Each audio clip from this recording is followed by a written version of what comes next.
오늘 말씀은 누가복음 7장 18절에서 23절 말씀입니다.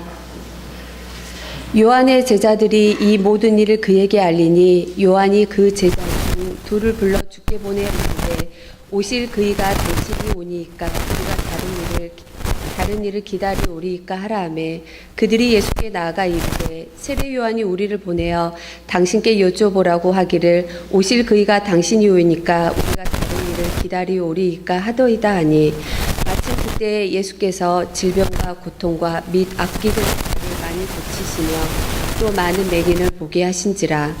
예수께서 대답하여 이르시되 너희가 가서 보고 들은 것을 요한에게 알리되 맹인이 보며 못 걷는 사람이 걸으며 나병 환자가 깨끗함을 받으며 귀먹은 사람이 들으며 죽은 자가 살아나며 가난한 자에게 복음이 전파된다 하라. 누구든지 나로 말미암아 실족하지 아니하는 자는 복이 있도다 하시니라. 아멘. 금요일, 토요일 우리 목사들하고 시간을 함께 보내면서 2016년 자신에게 일어난 3대 빅뉴스를 나누고자 하겠습니다.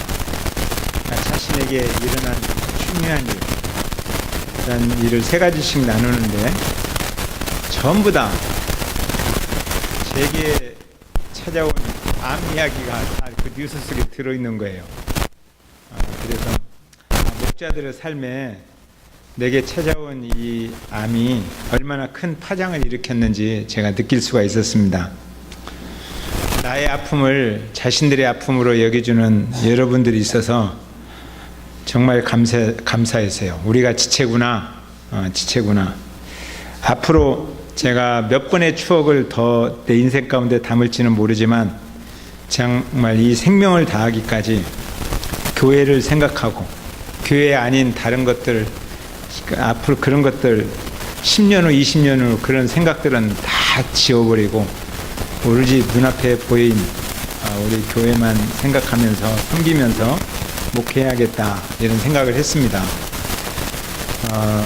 제가 목회해야 할 목적이 교회고 또 목사로서 존재해야 할 이유도 여러분입니다. 여러분들과 함께 지낸 그런 많은 시간들을 제 가슴에 영상으로 담았는데 그런 영상들을 많이 담고 싶어요. 제가 오늘 그런 이야기를 하기 전에 사진을 영상도 만들었긴 만들었는데 영상은 좀 그런 것 같다 해서 사진을 4장만 한번 보고 사진 누가 찍었는지 모르지만 굉장히 잘 찍었어요. 네. 멋있어요? 네, 제 아내입니다. 제가 함께 갔다가 아내 앞에 걸어갈 때 뒤에서 찍었어요. 또 한 장. 여기는 누구 같아요? 유 목사님 가족입니다. 네, 유 목사님 가족, 또 전도사님, 그리고 성유창 형제, 네, 저 위에서 네, 걷는 모습을 좀 찍고 싶었어요. 그 다음, 여기는 여러분들 이제 단풍이 참 좋죠. 강희숙 자매하고 저희 아내가 걷는 모습을 찍었습니다. 또 여긴 누구 같아요? 성희창 형제와 공기선 자매입니다. 이 사진 4장을 제가 보았는데 이제 꺼도 돼요. 목자들과 함께 걸으면서 또 걷는 모습을 보면서 생각했어요. 천천히 걸어가야 함께 걸어갈 수 있습니다. 그죠? 힘든 사람, 잘 못 걷는 사람이 있는데 혼자 걸을 수 있다고 빨리빨리 하면서 막 걸어가 버리면 같이 걸어갈 수가 없습니다. 그리고 천천히 걸어가야 함께 걸어가면서 좌우를 살펴볼 수가 있습니다. 좌우를 살펴보면 그동안 보지 못했던 정말 아름다운 것들이 참 많구나 이런 것들을 느끼며 발견할 수가 있어요. 네, 걷는 모습을 이렇게 보면서 저희 집사람이랑 걷는 모습 보면서 뒤에서 제가 글을 이렇게 써봤어요. 길을 걸으며 길에게 묻고 길을 살펴봅니다. 걸어온 길, 걸어가는 길, 걸어가야 할 길, 속죄하면서 화해하면서 비우면서 쉼이 있어 편안하고 함께 걸어서 행복하고 인도하시는 이가 계셔서 감사드립니다. 네, 여러분들도 가을에 바쁘지만 시간 내어서 천천히 이런 길을 한번 걸어봤으면 좋겠습니다. 천천히 걸으면서 그리워하는 사람들, 정말 소중한 사람들과 함께 걷는 가치가 얼마나 귀한 것인가, 이것을 새삼 느낄 수 있습니다. 우리가 어떤 약속을 해놓고 약속이 지났는데도 도착하지 않는 사람을 기다릴 때 많이 힘들죠. 성질 급한 사람은 혈압이 올라서 막 열이 푹푹 막 솟습니다. 그러나 생각해 보십시오. 정말 내가 사랑하는 사람, 그 사랑하는 사람을 기다리는 시간은 이렇게 혈압이 올라가지 않습니다. 오히려 마음이 뛰고 심장이 뛰고 설레임이 있는 그런 그리움의 시간입니다. 언제 올까? 그래서 기다림에 대한 반응은 상황에 따라서 여러 가지 형태로 나타나는데, 어떤 기다림은 무엇인가를 어떤 사람에게 준비하도록 하는 시간이기도 합니다. 그죠? 신랑을 기다리는 열심히 청소하고 예쁘게 바꾸고 단장하고 등불을 준비하는 그런 시간입니다. 하나님을 만날 사람은 이제 만나기 위해서 여러 가지로 자신을 단장하고 깨끗하게 하고 정리하는 그런 시간입니다. 이 기다림. 그러나 어떤 사람에게는 굉장히 지루하고 짜증나는 시간입니다. 성질이 급한 시간이죠. 또 어떤 사람에게는 기다린 것 자체가 희망이고 꿈이고 설레는 사람이 있습니다. 기다림의 그 책에는 이렇게 기록하고 있습니다. 복음은 기다림으로 시작된다. 하나님은 우리를 기다리시는 분입니다. 하나님은 죄인을 기다리시는 분입니다. 그래서 잃어버린 영혼을 찾으시는 하나님의 마음을 표현할 때 아버지가 집을 나간 자녀를 기다리는 아버지의 마음으로 표현합니다. 안 온다고 짜증내고 성질내는 게 아니라 날마다 언제 올까 그리워하는 겁니다. 구약의 역사는 기다림의 책입니다. 많은 선지자들이 예수라는 이름은 아직 몰랐지만 메시아, 예수님으로 오실 메시아를 기다렸습니다. 믿음의 조상 아브라함도 왜 그가 믿음의 조상이 되었는가? 메시아를 기다렸기 때문에 믿음의 조상이 됩니다. 메시아를 기다렸어요. 메시아 예수 그리스도. 모세가 민족을 인도하는 지도자가 되었는데 왜 그가 그 위대한 지도자가 되었을까요? 그에게는 메시아를 기다리는 마음이 있었습니다. 메시아의 나라, 그분이 통치하시는 나라를 만들고 싶은 소망이 있었습니다. 다윗이 왜 이렇게 성군이 되었을까요? 다윗은 늘 메시아를 기다리는 삶을 살았습니다. 그리움을 가슴에 품고 살았어요. 그리움.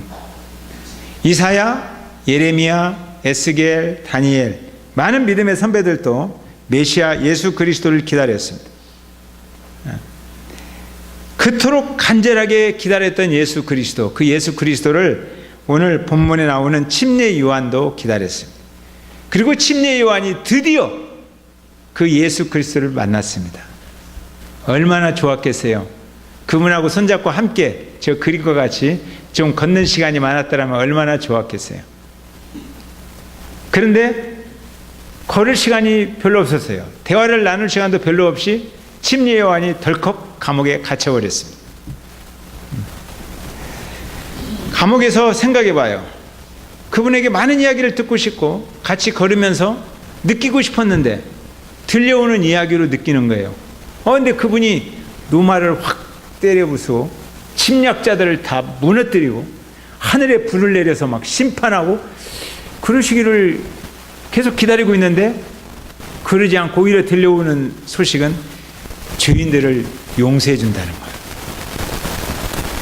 죄인들을 사랑하고 참아주면서 병든 자하고 손잡고 천천히 함께 걷는다는 거예요. 많은 사람들이 그분을 따라 걷는다는 거예요. 그래서 이해가 잘 안 되어서 자기 제자 2명을 보냅니다. 내가 그토록 기다렸다. 이스라엘 역사가 그토록 기다리고 그리움을 가슴에 품고 사모했던 예수 그리스도 메시아, 정말 오실 그이가 당신입니까? 라고 물어보는 거예요. 19절 한번 읽어볼까요? 19절 시작.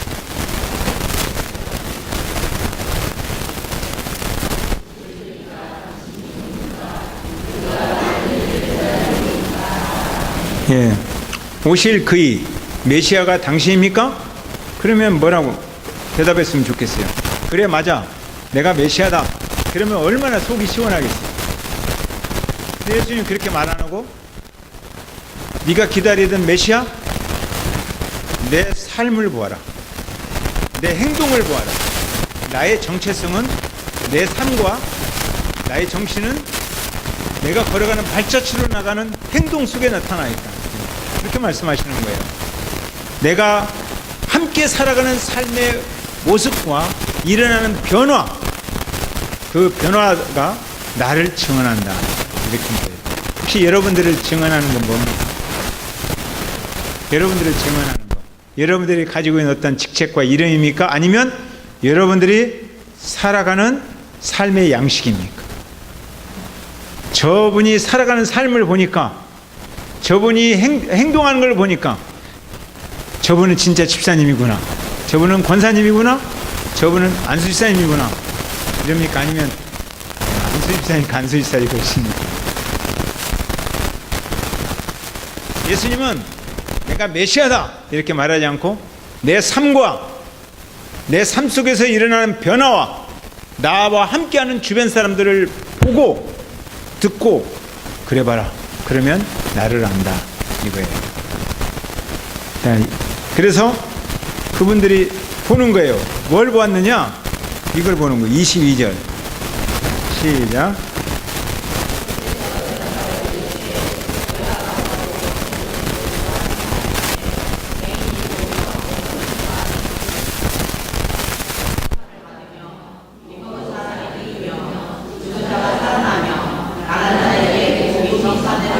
아멘. 너희 가서 보고 들은 것을 말하는데 뭘 보았습니까? 지금 보고 있는 거. 예수님 만나면 맹인이 본다는 거예요. 예수님을 만나면 못 걷는 사람이 걷습니다. 예수님을 만나면 나병 환자가 깨끗함을 받습니다. 예수님을 만나면 귀먹은 사람이 듣습니다. 예수님을 만나면 죽은 자가 살아납니다. 예수님을 만나면 가난한 자에게 복음이 전파되어 그 마음이 부유해집니다. 여러분 예수님 만나셨습니까? 네. 자, 그러면 여러분의 삶 속에서 이런 것들이 일어나야 돼요. 나는 예수님을 만난 사람인가? 네. 첫 번째 뭐라고요? 어떤 일이 일어나요? 맹인이 본다. 맹인이라는 게 뭐예요? 앞이 보이지 않는 시각장애인입니다. 육체적인 맹인도 많지만 정신적인 또는 영적인 맹인도 많습니다. 이런 말을 여러분들이 하셨는지 모르겠어요. 무엇을 해야 될지, 어떻게 해야 될지 앞이 깜깜하다. 이런 이야기 해본 적 있어요? 예, 맹인입니다. 맹인. 앞이 안 보이는 거예요. 어떻게 해야 될지 모르겠어요. 나 어떻게 살아가야 될지 삶이 막막하다. 예, 맹인입니다. 예수님 만나기 전에 이런 맹인들이 있어요. 근데 예수님 만나면 맹인이 보게 된다. 이렇게 말을 하고 있는 거예요. 제가 목사니까 하나님 마음을 잘 알아야 되잖아요. 그러면 여러분은 하나님 마음 알아야 돼요? 몰라야 돼요? 목사만 알면 되겠습니까? 근데 사실 저도 하나님 마음을 잘 모를 때가 있습니다. 애매한 이야기로 인해서 오해를 받거나 몸이 아프거나 이 힘든 시간이 길어지면 하나님께서 이제 내 인생을 정리하라고 말씀하시는가? 이제 목회를 정리하고 하나님께로 올 준비를 하라고 말씀하시는가? 이런 생각이 딱 들 때가 있어요. 하나님의 마음이 안 보이고 안 보이는 거야. 근데 말씀을 묵상하다 보면 예수님도 그렇게 말씀하신 적이 있어요. 무수한 오해, 무수한 비난과 무수한 욕설을 들으면서 너무 무거운 십자가를 져야 할 때 엘리 엘리 라마 사박다니 나의 하나님 어찌하여 나를 버리시나이까. 그렇게 말했어요. 근데 하나님 예수님을 버리신 거나요? 아니잖아요. 그렇게 말하지만 예수님은 하나님의 마음을 보는 거예요. 십자가를 통해서 죄인을 어떻게 사랑하시는지 하나님의 마음이 보이는 거예요. 죄인을 사랑하시는 하나님의 마음을 보면서 그 십자가를 통하여 잃어버린 수많은 죄인들을 보는 거예요.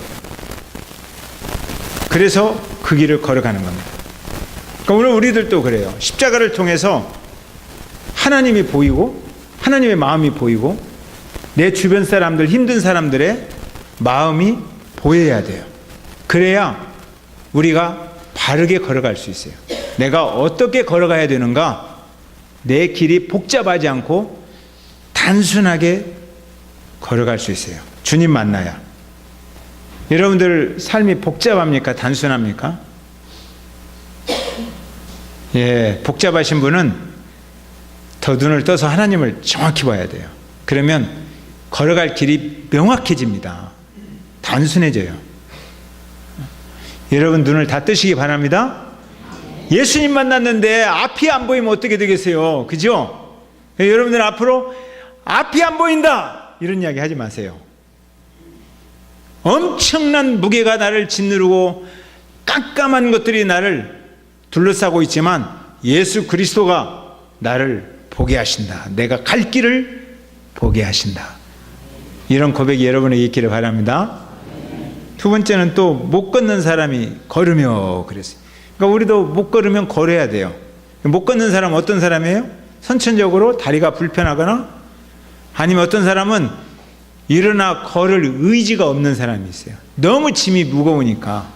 그래서 내가 짊어진 짐이 너무너무 무겁다. 힘겨워서 한 걸음도 걸어나갈 수 없다라고 주저앉아 있는 사람이 있어요. 여러분들도 그렇게 스스로 인생의 짐 때문에 자기를 포기하려고 생각하거나 절망 가운데 빠져든 적이 있을지 모르겠어요. 베드로가 걷지 못하는 분에게 이렇게 말합니다. 은과 금은 내게 없거냐. 그러니까 베드로도 돈 적은 사람이에요. 돈이 없어요. 돈은 없지만 그러나 내게 있는 것이 하나 있는데 그것은 나사렛 예수 그리스도의 이름이에요. 내게 있는 것으로 내게 주노니 나사렛 예수 그리스도의 이름으로 일어나 걸어라 그랬어요. 그랬더니 한숨만 쉬던 그가 팍 일어나서 변두리에서 앉아있던 그가 성전 중심으로 들어가서 노래를 불렀어요. 그러니까 예수님 만나면 한숨 쉬는 게 아니라 노래를 부릅니다. 주저앉았을 때는 한숨 푹푹 쉬죠. 근데 일어서면 노래를 부르게 됩니다. 여러분 노래 부르시기 바랍니다. 예수님 만나면 노래 불러야죠. 그런 노래 알면 불러야지. 알고 있으면 뭐예요? 일어나 걸어라 내가 새 힘을 주리니. 다 같이 일어나 너 걸어라 내 너를 도우리. 노래 불러야지. 왜 주저앉아서 한숨 쉬고 있어요? 예수님 만나면 노래 부르는 겁니다. 아멘. 일어나 걷는 거죠. 환경이 너무 힘들어서 주저앉아 있는 분들은 반드시 예수의 이름으로 일어나 걸으셔야 됩니다. 아멘. 세 번째는 누가 깨끗함을 받아요? 나병 환자가 깨끗함을 받으며. 나병 환자는 절망이죠. 버림받는 병이죠. 죽는 병이죠. 나병 환자가 써놓은 글을 소록도 가는 길을 읽어보면 그가 얼마나 절망 가운데 있고 가족에게 어떻게 버림받았는지를 구구절절히 써놓은 책들이 있어요. 요즘은 나병 환자는 거의 없어요. 다행히 우리나라는. 근데 암 환자들이 되게 많아졌어요. 암 환자들이 고통을 느껴요. 10명의 나병 환자가 예수님 지나가는 소식을 듣고 소리를 지릅니다. 뭐라고 질러요? 나사렛 예수여 나를 불쌍히 여기소서. 내 인생이 불쌍해요. 병들면 불쌍해집니다. 때때로 병들면 이렇게 처음 병들을 때는 많은 사람들이 막 관심을 갖다가 시간이 지나면 괜찮은 걸로 생각해요. 그럼 병든 사람 혼자 힘들어요. 그래서 불쌍해질 때가 참 많아요. 불쌍하다. 예수님은 병든 사람을 불쌍히 여기는 분입니다. 병든 사람한테 성질 안 내잖아요. 그런데 병원 가서 병든 사람하고 탁 부딪히면 길 비켜! 그렇습니까? 자기가 비켜줍니까? 자기가 비켜주죠. 그리고 다칠까 봐. 병든 사람을 보면 불쌍히 여기는 거예요. 그 불쌍히 여기는 마음이 병을 고쳐주시는 마음이다. 그래서 너희들이 가서 제사장에게 너희들의 몸을 보이라. 그래서 10명이 가잖아요. 가는 중에 몸에 이상한 변화가 일어나는 거예요. 그래서 보니까 3살이 돋아나는 겁니다. 10명이 다 나왔어요. 육체적인 병이 나왔어요. 근데 그 중에 사마리아 사람 한 사람이 돌아와서 진심으로 감사를 표현했어요. 내 인생에 일어난 그 하나님의 놀라운 은혜를 깊이 묵상하며 진심으로 감사했어요. 육체적인 병보다 무서운 게 마음의 병이에요. 예수님께서 그 한 사람에게 물어봅니다. 9은 어디 있느냐? 어디 가세요? 어디 가세요? 9은 육체적인 병을 고쳤지만 마음의 병을 고치지 못했어요. 그래서 그 한 사람에게 예수님이 말합니다. 너의 믿음이 너를 구원하였다. 아멘? 이게 마음이 고쳐짐을 받는 거예요. 이 소리는 사마리아 사람만 들어서는 안 되고 우리 모두는 각자 그 이야기를 들어야 돼요. 너의 믿음이 너를 구원하였다. 아멘. 이것은 여러분들이 직접 들으셔야 돼요. 예수 그리스도의 말씀을 믿는 나의 믿음이 나를 구원하였다. 그예요. 그래서 병고침을 받았어요. 여러분들이 한 해 동안 살아오면서 나병은 아니지만 정말 하나님께서 여러분들에게 너희 몸을 보이라 하시는 말씀처럼 은혜들을 베풀어 주셨어요. 그럼 한 해를 정리하면서 진심으로 감사하는 마음이 있습니까? 그 감사를 어떻게 표현하십니까? 굉장히 중요한 거예요. 그게 마음의 병도 고치는 거예요. 그것이 바로 진심으로 감사한 그 사건을 돌이켜보는 거예요. 여러분들에게 그런 감사의 표현들이 있었으면 좋겠습니다. 진짜 위기가 무엇인가? 한 분이 저에게 그런 이야기를 들려줬어요. 위기. 어떤 분은 참 위험과 기회가 같이 어우러져 있는 것을 위기다 이렇게 말하는데 그분이 이런 이야기를 해주더라고요. 위기란 위기가 왔는데도 위기인 줄을 모르는 것입니다. 이게 진짜 위기래요. 그런데 더 큰 위기가 있답니다. 이보다 더 큰 위기는 위기가 다가온 것을 알면서도 아무 짓도 안 한다는 거예요. 가만히 거기 머물러 있다는 거예요. 이 사람은 진짜 위기입니다. 위기가 왔으면 행동해야 되는 거예요.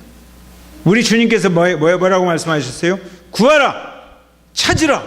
두드리라! 위기가 왔으면 행동해야 되는 거예요. 아버지 하나님의 이름을 부르면서 주여! 불쌍히 여기소서.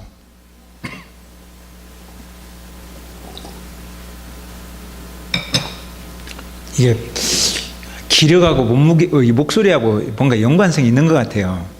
제가 그걸 조금씩 느껴서 가끔 목이 탁 메이면 이해해 주세요. 질병이 있다면 행동해야 되죠. 마음이 아프면 행동해야 되죠. 어려운 일들이 나를 짓누르면 행동해야 됩니다. 위기가 찾아왔는데 가만히 있으면 어떻게 되겠어요? 주여 나를 불쌍히 여기소서. 그 예수 그리스도의 이름이 여러분들을 위기 가운데서 구하시고 질병에서 치유하시고 마음의 병을 고치게 될 줄로 믿습니다. 예수 믿는 사람이라면 반드시 이러한 일을 경험해야 되는 거예요. 또한 귀먹은 사람이 들으며, 귀먹은 사람이라는 게 뭐죠? 어떤 사람이죠? 나무 이야기를 못 듣는 청각 장애인이 귀먹은 사람이에요. 육체적으로 귀먹은 사람도 있지만 영적으로 귀먹은 사람도 있고 교만해서 귀먹은 사람도 많아요. 스스로 똑똑하다고 생각하는 사람, 똑똑한 사람이 아니고 스스로 똑똑하다고 생각하는 사람이에요. 그런 사람 남의 말을 잘 안 듣습니다. 진짜 똑똑한 사람은 남의 말을 잘 듣죠. 근데 스스로 똑똑하다고 생각하는 사람은 남의 말을 안 들어요. 자기 지식으로 꽉 차 있는 사람일수록 들을 수 있는 빈 공간이 없어요. 자성가한 사람들 있잖아요. 제가 연구단지에서 목회해봐서 알아요. 자성가했다고 하는 사람들 있죠. 황소고집이에요. 황소고집. 얼마나 질긴지 몰라요. 나무 소리를 전혀 들을 줄 몰라요. 결국 늘 자기 지식과 자기의 삶의 감옥에 갇혀서 그렇게 살아가는 거예요. 그 감옥 속에 살아가다가 나중에 인생 헛살았다 이렇게 말할 사람이에요. 예수님을 만나면 하늘의 이야기가 들리는 거예요. 십자가의 이야기가 들려오고 부활의 이야기가 들려오고 다른 사람의 이야기가 들려오고 그러면 삶이 바꿔지는 거예요. 십자가의 이야기를 들으면 십자가에 관한 말과 십자가를 향한 행동을 하게 되고 부활에 관한 이야기를 들으면 부활하는 삶을 사는 거예요. 그리고 다른 사람의 이야기가 들려오면 다른 사람을 살피고 배려하는 그러한 삶을 살게 되는 거예요. 여러분들 힘들고 연약한 사람을 보면 배려하기를 먼저 하십니까? 비판하기를 먼저 하십니까? 내 마음에 안 들어요. 그러면 그 사람의 아픔과 그것을 살펴봐요? 아니면 먼저 지적해요? 그 사람의 아픔이 들려온다면 그 사람을 배려하게 됩니다.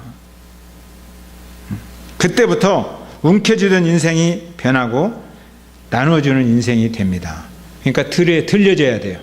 예수님 만나면 반드시 십자가의 이야기와 부활의 이야기와 다른 사람의 약한 이야기가 들려져야 될 줄로 믿습니다. 아멘. 우리가 예수님 만났다면 들어야 되죠. 또 하나는 죽은 자가 살아나며 그랬어요. 어떤 사람이 죽은 사람이에요? 생명이 없는 사람, 반응이 없는 사람, 변화가 없는 사람, 이런 사람이 죽은 사람이에요. 이런 자들을 살리기 위해서 우리 주님이 오셨습니다. 성경은 우리들을 가리켜서 죄로 인해서 죽은 사람들이다 라고 표현하고 있어요.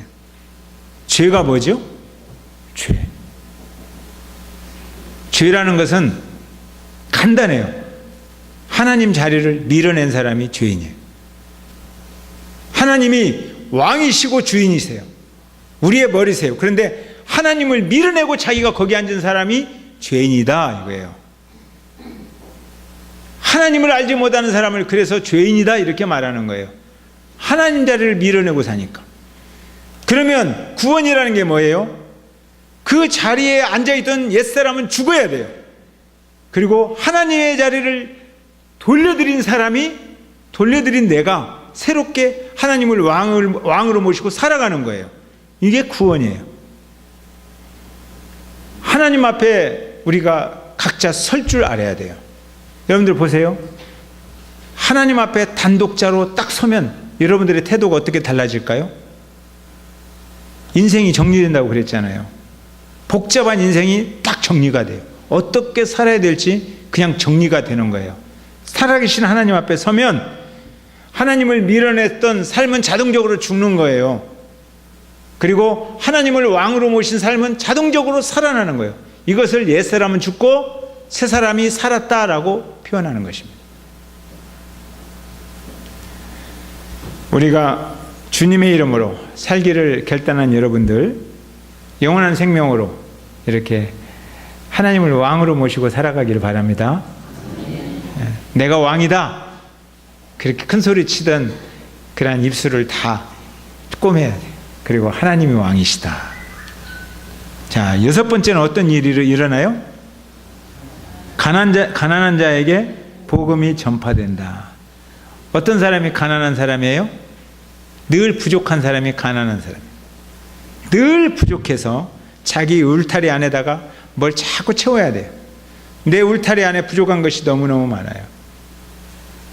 나는 이것도 없다. 나는 저것도 없다. 나는 이것도 없다. 이런 사람이 가난한 사람이에요. 근데 세상 사람들이 거의 다 가난해요. 부자 몇 사람 있어요. 돈도 능력이다 이렇게 말하는 여자 한 명 있던데 보니까 돈도 능력이다. 그러면서 돈 없는 사람을 무시하고, 이런 사람은 부자인지 모르겠지만 사실은 그 사람은 마음이 더 가난한 사람이에요.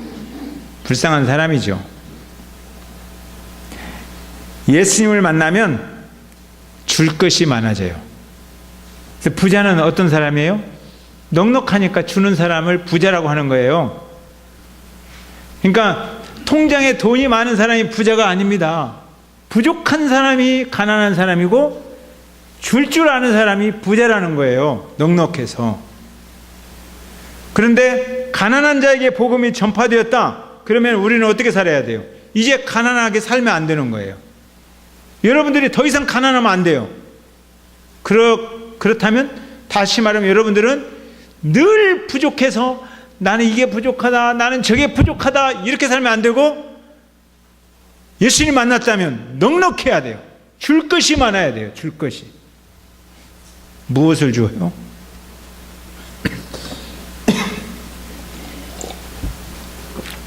무엇을 여러분들이 주어야 돼요? 은혜가 넉넉한 사람 곁에 가면 은혜가 저절로 넘쳐요. 어떤 사람은 은혜가 많아서 은혜를 나눠줄 게 너무나 많아요. 어떤 사람은 말씀이 많아서 말씀을 나눠줄 게 너무나 많아요. 어떤 사람은 사랑이 많아서 사랑을 나눠줄 게 너무너무 많아요. 실력이 있는 사람은 다른 사람에게 도움을 주는 거예요. 물질을 나누는 사람도 있어요. 예수님 안에서 여러분들이 좀 넉넉해졌으면 좋겠습니다. 아멘? 제가 얼마나 넉넉한 사람인지요. 하나님 우리 아버지 이름을 부르면 넉넉해져요. 울타리를 쳐놓고 이렇게 정원수를 심는 사람 있잖아요. 근데 정원수를 심어놓고도 옆집 정원수가 더 멋있게 보여요. 그러니까 부족해서 어떤 정원수를 더 갖다 심을까 늘 부족하니까. 근데 제가 목자들하고 아까 숲을 거닐었잖아요. 거기서 가르쳐주고 싶은 게 있었어요. 제가 산에 가서 이렇게 숲을 바라봅니다. 전체를. 그러면 그 숲이 내 것이 아닌데 거기서 하나님 우리 아버지를 부르면 딱 달라져요. 하나님 우리 아버지 하면 아버지가 저렇게 멋있는 정원수를 쫙 심어놓고 너는 충만하라, 다스리라, 넉넉하라 이렇게 말씀하신 거예요. 그 모든 것이 나를 위해서 심어놓은 거예요. 하나님 아버지 이름을 부를 때 가능한 거예요. 그러면 더 이상 울타리를 치고 싶은 마음이 하나도 없어요. 울타리를 치는 순간 가난해져요. 근데 복음이 들어와서 울타리를 걷어내버렸어요. 그걸 보니까 와 넉넉하다 그래요. 어떤 사람이 울타리를 쳐놓고 거기다가 조그마한 연못을 만들고 고기를 갖다 넣어요. 근데 연못이 더 컸으면 좋겠어. 늘 부족해. 그래서 옆집 가서 좋은 고기 있으면 어떻게 갖다가 더 채울까 이런 생각을 하죠. 가난하니까. 근데 남한강과 북한강을 한번 이렇게 바라보면서, 그게 남한강이고 북한강이에요. 근데 거기를 바라보면서 두물머리에서 하나님 우리 아버지 제가 그렇게 부릅니다. 그러면 하나님 우리 아버지가 나에게 그 멋있는 강을 탁 즐기라, 넉넉하라, 다스리라, 정복하라, 채워라 하면서 그걸 나에게 주셨어요. 하나님 우리 아버지의 연못이에요. 그 순간 제가 엄청나게 풍요로워짐을 느낍니다. 이건 거기 가서 하나님 아버지 이름을 불러봐야 돼요. 그러면 더 이상 울타리를 쳐놓고 연못을 만들 생각을 안 해요.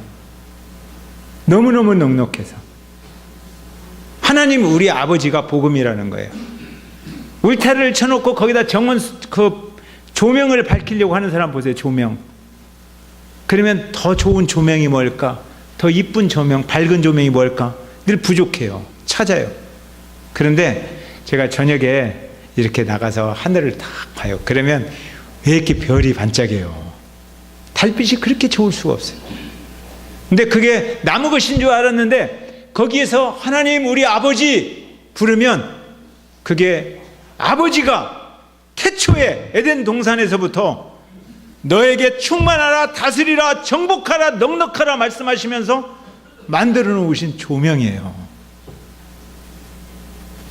풍요롭다. 예수님을 만나면 가난한 사람에게 복음이 들어가서 울타리를 걷어내고 풍요로워집니다. 이 풍요로움을 여러분들이 누렸으면 좋겠습니다. 더 이상 가난하지 마세요. 그 풍요로움을 즐기면서 천천히 사랑하는 사람과 손잡고 하나님, 우리 아버지, 이렇게 우리가 넉넉합니다. 감사합니다. 그렇게 살아야지. 날마다 쪼들면서 나는 부족해, 없어, 나는 왜 이렇게 살아야 돼, 그러다가 인생 마치렵니까? 예수님 만나면 가난한 자에게 복음이 전파되어서 부유해진다는 거예요. 그렇게 실제로 변화가 이루어져야죠. 만나기 전에는 쪼들렸지만. 자, 보세요. 다윗도 아브라함도 많은 사람들이 그토록 기다렸고 사모했던, 그리움으로 설레었던 메시아 예수 그리스도, 그분이 우리 가운데 오실 거예요. 우리 심장에 새겨져 있는 거예요. 우리는 예수 그리스도 그 이름으로 하나님의 자녀가 되었습니다. 물론 나의 삶이 온전하다는 게 아니에요. 아직도 엉터리인 부분이 많고 때때로 능력의 한계도 느낍니다. 그렇지만 다시 일어설 수 있는 힘이 있어요. 왜요? 예수 그리스도 그 이름이 있어요. 눈먼 자를 보게 하시고, 앉은 자를 일으키시고, 병든 자를 고치시고, 죽은 자를 살리시고, 가난한 자에게 복음을 전파하시는 예수 그리스도 그 이름이 내 안에 있다는 거예요. 나같이 연약한 질그릇 속에 예수 그리스도 그 이름을 담아두신 거예요. 주님이 우리를 어떻게 사랑하셨어요? 죽도록 사랑하셨어요. 여러분들 누군가를 죽도록 사랑해 오신 적 있으십니까? 십자가에서 못 박혀 죽기까지 죽도록 사랑하셨어요. 그 사랑의 이름이 우리 안에 있는데도 우리 삶을 이렇게 되돌아보면 별로 중요하지 않은 것 때문에 너무 염려가 많아요. 별로 중요하지 않은 것 때문에 너무 감정이 쉽게 상해요. 별로 중요하지 않은 것 때문에 남을 비난하고 부딪혀요. 본질은 없고 중요하지 않은 것 때문에 살아가는 우리들의 모습을 보게 됩니다. 그리고 때때로 내 안에서 별로 중요하지 않은 것 때문에 너무 일찍 포기할 때도 있어요. 저도 제게 찾아온 이 암 때문에 약간 염려한 적이 있어요. 어떻게 내 인생을 그냥 이제 정리할 것인가, 이런 약간의 생각을 한 적이 있어요. 근데 설교를 준비하면서 제가 무릎 꿇고 회개의 기도를 드렸어요. 잘못했구나. 그리고 이렇게 기도했어요. 하나님, 내게는 다윗도 그리워했고 침례 요한도 그토록 사모했던 예수 그리스도, 그 이름이 내 심장에 있습니다. 예수 그리스도의 이름으로 영적인 눈이 열리고 예수 그리스도의 이름으로 주저앉았다가 다시 일어섰으며 예수 그리스도의 이름으로 암이 낫고 예수 그리스도의 이름으로 위기를 극복하고 예수 그리스도의 이름으로 하나님의 음성을 듣는 귀가 활짝 열렸고 예수 그리스도의 이름으로 죽은 생명이 살아났고 예수 그리스도의 이름으로 가난한 마음이 변하여 줄 것이 많은 인생으로 살았습니다. 하나님이 나를 붙들고 계시는 한 그 어떤 것도 빼앗기지 않겠습니다. 예수 그리스도 그 이름이 나를 붙들고 있는 한 그 어떤 것도 포기하지 않겠습니다. 이렇게 기도했습니다. 저만 이렇게 기도하나요? 아니면 여러분도 기도하나요? 오늘 이 시간 예수 그리스도의 이름이 여러분의 심장에 새겨져서 그 이름이 여러분의 인생에게 변화를 일으키는 그런 축복이 있기를 바랍니다. 네, 찬양합시다.